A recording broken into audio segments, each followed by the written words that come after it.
Pretty boy JJ asked if I could talk about mastering a song that already started with a 2-track beat. In other words, putting a vocal over a mastered 2-track beat. I got 4 ideas that I think might help. Hey, I'm Steven. I'm a multi-platinum producer and mixer, and I've got a friend named Rob Nash, and he always says, if you want to make yourself feel good, do something nice for somebody.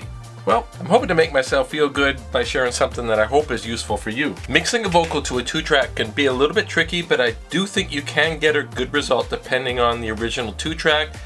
So let's just run through it quickly. Now, just a little side note, beat makers, if you hit the limiter too hard when you're sending your beats out, you're gonna make it really tough to allow people to fit their vocals with it, and I don't think they'll get a good result. So while it might feel good to send out something really loud, I think in the end it's going to hurt you because people are going to stop coming back because the end result, the end product, isn't maybe as good as it could be.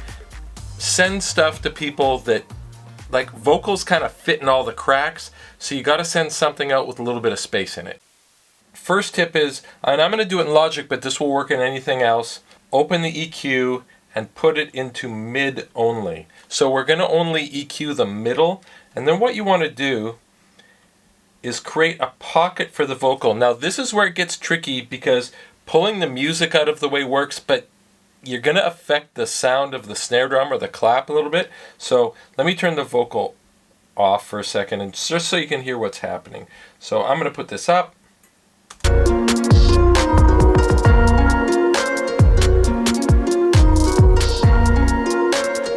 So you hear how that's affecting the clap? What we're trying to do is find a good compromise. So let me put the vocal in and I'll show you what we're trying to do. We're just trying to create a little space for the vocal.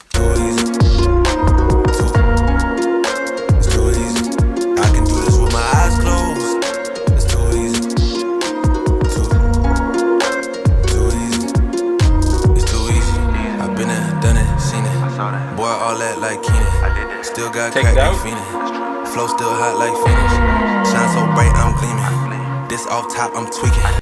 It's a bit subtle, but what we're trying to do is just make a bit of space for the vocal. So if you listen with it out and then I pop it in, you'll just hear some clarity come to the vocal. So don't listen to the track, listen to the vocal. So it's not in.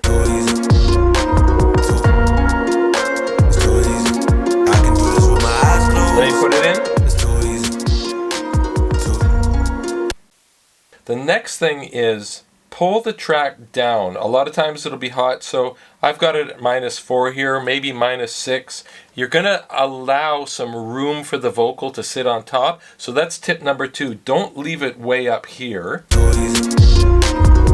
See how I'm already peaking here? That's not gonna work. So get it down, you know, -5, -6 is fine. You'll be able to turn things back up again. So number 3 is managing the bottom end of the track. So if we listen without this EQ, might help if you get headphones. So lots of times beat makers want to make their track sound big. We all want it to slam, like we do, we want that.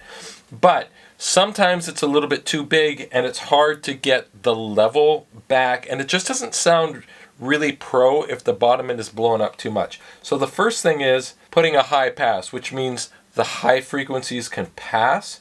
So somewhere in around the 20 to 30 range, I think you'll find that the bottom end doesn't go missing. In fact, oddly, it sounds like there's more sometimes. So we add this in, which is pulling some bottom end out. So what I do is look for the peak of the 808 somewhere in this zone. We'll find it here.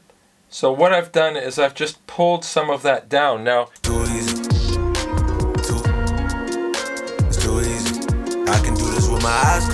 now step 4 is put a limiter on the end, and we're going to gain the sound back up. So now that we've got our vocal in and our track, we can bring the vocal back up, but the limiter is gonna kind of glue everything back together. I'm just gonna try and get a little bit of gain reduction, which will show itself here. It's too easy. I can do this with my eyes closed. It's too easy. Too easy. It's too easy. You see how that makes the vocal sound even closer? So if you overcook this, it's going to start to distort, and that's obviously going to get a bit ugly. Try not to go too hard, but once you get that all glued together, you're going to find that that vocal just sits nicely and evenly. This is tip number 5, and it costs money, so it's a bit of a bonus, but I just wanted to show you this because this plugin is crazy. So iZotope is the mastering plugin. They have something here called Master Rebalance. Okay, this is insane. You can bring up the vocals, the bass, or drums. I've got it right now only on the 2-track. So look, check this out. In fact, let me mute the vocal just so you can check this out. You get a few artifacts if you use it really hard, but this is crazy. Listen to the drums.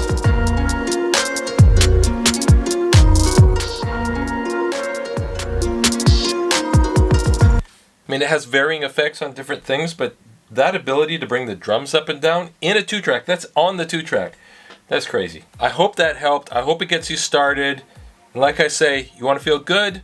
Do something nice for somebody today. And if you feel stuff like this is kind of cool, subscribe. It would be awesome to carry on the discussion. Hit me with those questions. I love that.